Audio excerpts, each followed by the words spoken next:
Okay, so sa video to, ituturo ko naman sa inyo yung dalawang klaseng method na alam ko sa paglalagay ng link sa HTML button. Okay, so para mas maintindihan natin, simulan natin. Okay, so click natin ang notepad. So lagyan natin dito HTML head, title, lagay natin main, close ang title, close ang head, then lagay natin body, button, then command 1, close ang button, close ang body, close ang HTML. Okay, so save muna natin. File, save as. So lagyan natin desktop, click natin ng desktop, then new folder, then lagyan natin sa folder ay button with link. So double click natin ang folder para ma-open siya, no? Okay, nasa loob na tayo ng folder. So lagyan natin dito main.html.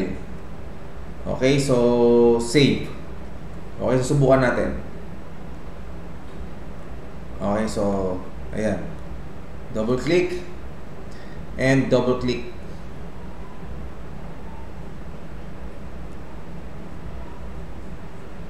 Ayun.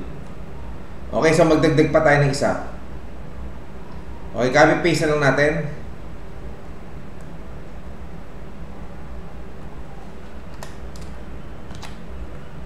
So lagyan natin dito 2. Then file, save. Refresh. Okay, so now gagawa tayo ng dalawang page pa, no? Then gagawin nating link. So dalawang link ang gagawin natin. So, pwedeng mag-new or pwedeng edit na lang natin para mabilis. So, link 1. So, delete natin to. So, lagyan natin H1.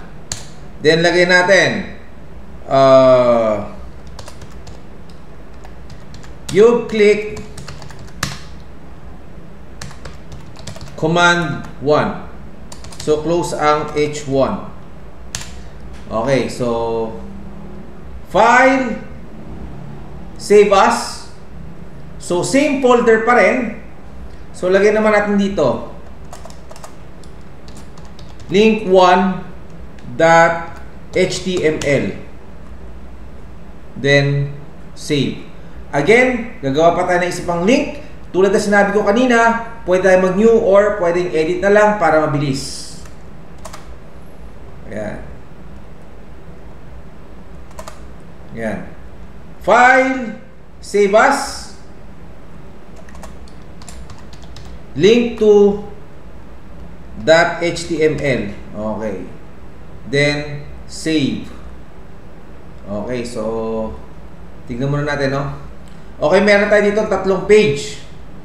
Main, link 1 at link 2. Okay, so sa main, tatawagin natin si link 1 una, no? Tawagin muna natin. So, click natin si main. Open with notepad. Okay. So, eto muna yung unang method. Okay, so lagyan natin dito href equals. So, tawagin natin yung si link 1, no? Si link 1, tawagin muna natin. Si link1.html, tawagin muna natin. Okay. So, link1.html. Okay. Then, A. Then, A href equals, tawagin naman natin si link2. .html. Ayan. So, link 1 at link 2. So, pareho natin silang tinawag, no? Ayan. Pareho natin silang tinawag. Okay, so, lagyan dito A. Now, file, save. Refresh. Okay, click muna natin si command 1. Ayun, you click command 1. Again, si command 2. You click command 2. Now, eto naman yung pangalawang method itong gagawin natin. So ngayon, ang gagawin naman natin, delete lang natin to. O delete muna natin. Lalagay naman natin yung link sa loob mismo ng button. Okay, so A, href, again, tawagin natin si link1.html. Okay. A. Okay, so ganoon din dito. A, href equals link2.html. Okay. So, nasa loob na sila ngayon ng button. Okay? Then, file, save. Refresh. Okay, kung napansin niyo, yung button natin is, ang label niya is nag-iba ang kulay. At, nagkaroon siya ng underline. Okay, so click natin. Subukan natin. Click. Yun, you click command 1. You click command 2. Okay, so ganun lang kadali. Okay, so hanggang dito na lang yung ating tutorial. Magkita-kita tayo ulit sa sunod pa mga tutorial.